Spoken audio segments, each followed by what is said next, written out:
At 3:45 a.m. on August 5, 1976, something impossible happened.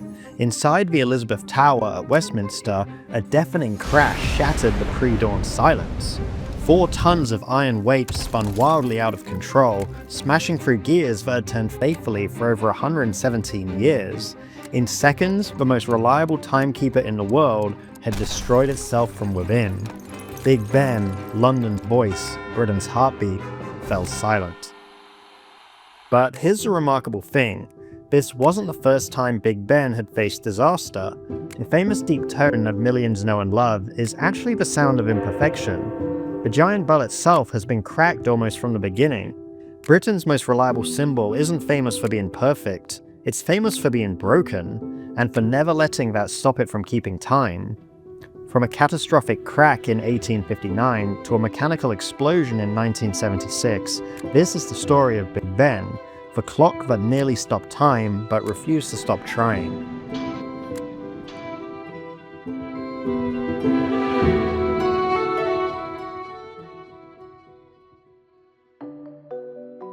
The story begins with fire. On October 16, 1834, the old Palace of Westminster erupted in flames, leaving only smoking ruins where Parliament once stood. From this disaster came opportunity, the chance to build something greater than what had been lost. The new Parliament needed a new clock with seemingly impossible requirements, accurate to within 1 second per day, with a tone that could be heard across London, standing as a symbol of British precision and reliability. The man tasked with making this reality was Sir Benjamin Hall, a towering figure at 6 feet 4 inches tall. His colleagues often joked about Big Ben Hall, and his outsized personality, his booming voice, and his equally large ambitions for Britain's new timepiece. By 1856, those ambitions had taken the form of a massive bronze bell, 16 tons of metal cast at the Whitechapel Bell Foundry. The press, picking up on Parliament's nickname for Sir Benjamin, began calling it Big Ben even before it rang its first note. But when that moment came, disaster struck immediately. During the first test, the enormous bell cracked under the force of its own sound. 16 tons of carefully crafted bronze split apart like a broken teacup. Sir Benjamin Hall refused to give up. The bell was scrapped, recast, and remade at 13.5 tons. Getting it to the top of the 200-foot tower took 18 grueling hours, with workers hauling the bell up through the narrow confines of the clock tower. On July 11, 1859, Big Ben finally rang its first official hour. The deep, resonant E note rolled across London like thunder. For exactly 2 months, it worked perfectly. Then, disaster struck again. A chunk of bronze broke away from the bell's rim. The crack was back, and with it came a harsh, buzzing noise that ruined the bell's pure tone. The culprit was human error. Sir Edmund Denison, the designer of the clock mechanism, had insisted on using a hammer twice as heavy as recommended. His obsession with a loud, commanding strike had literally broken the bell he was trying to perfect.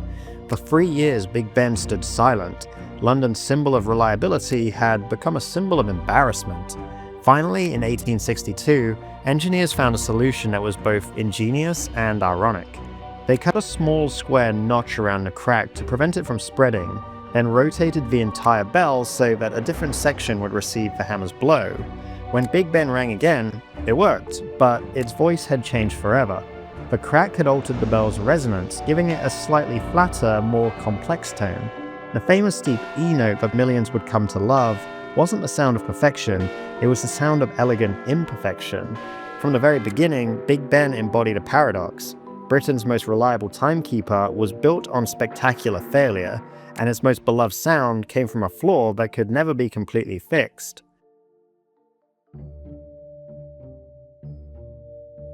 As Big Ben found its voice in the 1860s, few realized they were looking at more than just a clock tower. Behind its Gothic facade lay a world of hidden chambers and Victorian ingenuity. The journey to Big Ben's heart begins with 334 spiral stone steps. At step 114, climbers encounter something remarkable.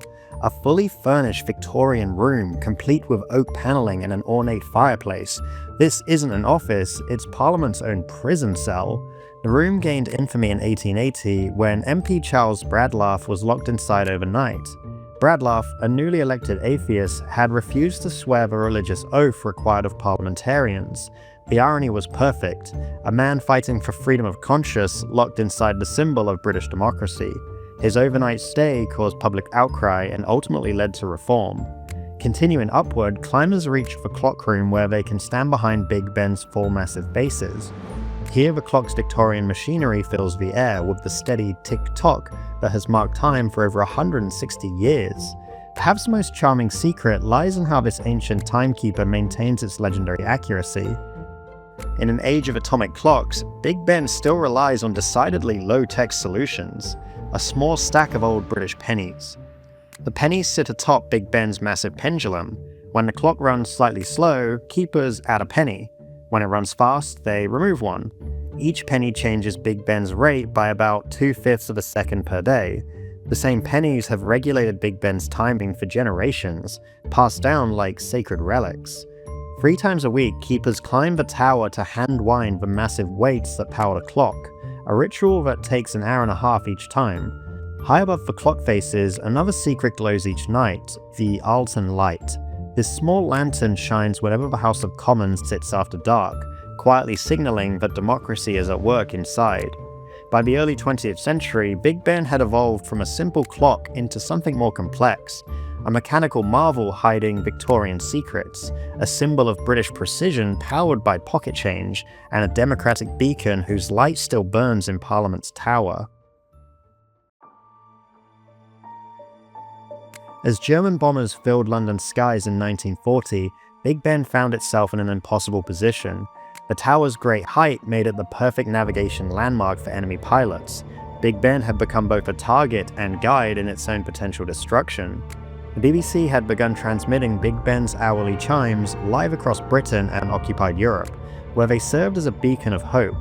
In Nazi-occupied France, a woman named Ginette Spanier risked her life to listen. "It was our lifeblood and our comfort, and it kept us sane," she would later recall. For millions across Europe, those 12 chimes weren't just marking time, they were marking hope. Then came the night of May 10th, 1941, the final devastating raid of the London Blitz. At 1:40 a.m., a 100-pound bomb struck Big Ben's tower directly. The explosion shattered the glass faces of the clock and scarred the Gothic stonework. The Commons chamber was completely destroyed by fire. Yet, as dawn broke, something extraordinary had become clear. Big Ben still stood. More remarkably, the clock tower continued to tick, and the great bell continued to chime, marking each hour as London burned around it. Journalist Victor Goodman captured the moment perfectly. Big Ben chimed on through smoke and flame, seemingly to demonstrate that he was sound in wind and limb. The bombing wasn't finished. On March 1st, 1945, a 500-kilogram bomb struck the tower and lodged itself deep in the masonry, but it never exploded. Had it detonated, the blast could have brought down Big Ben's tower and silenced Britain's voice forever. Throughout the war's darkest nights, as London's skyline was redrawn by fire and destruction, one constant remained. Every hour on the hour, Big Ben's deep E note rolled across the city, cracked but unbroken, damaged but defiant. When engineers examined the damage decades later during recent renovations, they discovered the 1941 bomb had caused far more structural damage than wartime repairs had revealed. The tower had come within inches of complete collapse. The clock that had nearly broke from its own mechanical stress had proven unbreakable under enemy fire. If Big Ben had proven unbreakable under enemy bombs, it seemed reasonable to assume it would outlast anything. For 31 years after the war, the great clock ticked on with Victorian reliability. Then came that pre-dawn moment of August 5th, 1976. Inside the clock room, 117 years of accumulated metal fatigue finally reached its breaking point. The air brake speed regulator snapped without warning. 4 tons of iron began spinning wildly out of control, shattering gears that had meshed perfectly since 1859. At 3:45 a.m., for the first time since World War II, Big Ben fell silent. The breakdown made headlines across Britain. After surviving the Blitz, Big Ben had been defeated not by external enemies, but by the simple passage of time itself. For 9 months, London woke without its familiar chime. On May 9th, 1977, Big Ben chimed again. The familiar deep E note rolled across London exactly on time, and a collective sigh of relief seemed to rise from the city. But the breakdown had revealed an uncomfortable truth. Big Ben wasn't immortal.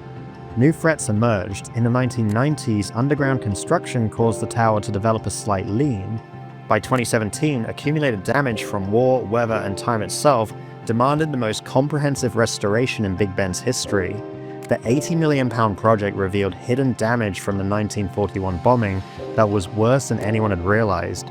Asbestos contaminated interior spaces, microcracks had developed in the cast iron roof structure. For 4 years, Big Ben stood silent during restoration, the longest period without chimes since 1976. When Queen Elizabeth II died in 2022, Big Ben rang 96 times in her honor, once for each year of her life, in one of its first major ceremonial duties after restoration. The renovated Big Ben that emerged was both ancient and modern, its Victorian clockwork restored to perfect working order, but now supported by 21st century engineering. The famous pennies still sit atop the pendulum, still fine-tuning the clock's accuracy with the same Victorian precision. Today, visitors who climb the 334 steps encounter the same Victorian pennies that have regulated London's time for generations. In that dimly lit cloakroom surrounded by gears that have turned for over 160 years, you can feel the weight of history. The crack in Big Ben's bell is still there, carefully preserved. After all these years, that flaw remains visible, not as shame, but as a badge of honor. The most famous timekeeper in the world wears its imperfection openly, proving that broken things can still make beautiful music. Perhaps that's the real secret of Big Ben's endurance. It was never perfect, and it was never pretending to be. From the moment it first cracked in 1859, it embodied a uniquely British philosophy. That reliability isn't about avoiding failure, it's about learning how to keep going after failure strikes. The tower that survived Hitler's bombs did so not because it was invulnerable, but because it refused to stop marking time. The clock that broke down in 1976 earned the nation's affections not by being flawless, but by proving it could be fixed. In the age of atomic clocks and digital precision, Big Ben reminds us that there's something irreplaceable about mechanical time. Time that requires human hands to wind it, human minds to maintain it, human voices to defend it. Time that can break down and be repaired, that can be fine-tuned with pocket change. Standing beneath Elizabeth Tower today, listening to that deep E-note roll across London, you're hearing more than just a bell marking the hour. You're hearing the voice of resilience itself, the sound of a cracked heart that learned to beat stronger, of a broken bell that found its perfect imperfect pitch. Big Ben's greatest achievement isn't that it never stopped working, it's that every time it stopped, someone cared enough to make it work again. The clock that nearly stopped time teaches us that time itself is more than measurement. It's continuity, the steady rhythm that connects past to present to future. And perhaps that's why Big Ben's imperfect chime sounds so perfect to so many people. It reminds us that the most beautiful sounds often come not from the flawless mechanisms, but from broken things that have learned against all odds to keep making music. Hey guys, thanks for watching. If you liked the video and would like to support the channel, please like and subscribe. That stuff really helps the channel out. And if you have a friend that you think would also like this video, please feel free to send it their way. If you have any video topics you'd like us to cover in the future, feel free to drop them in the comments below. Thanks again for watching, and I'll see you in the next one.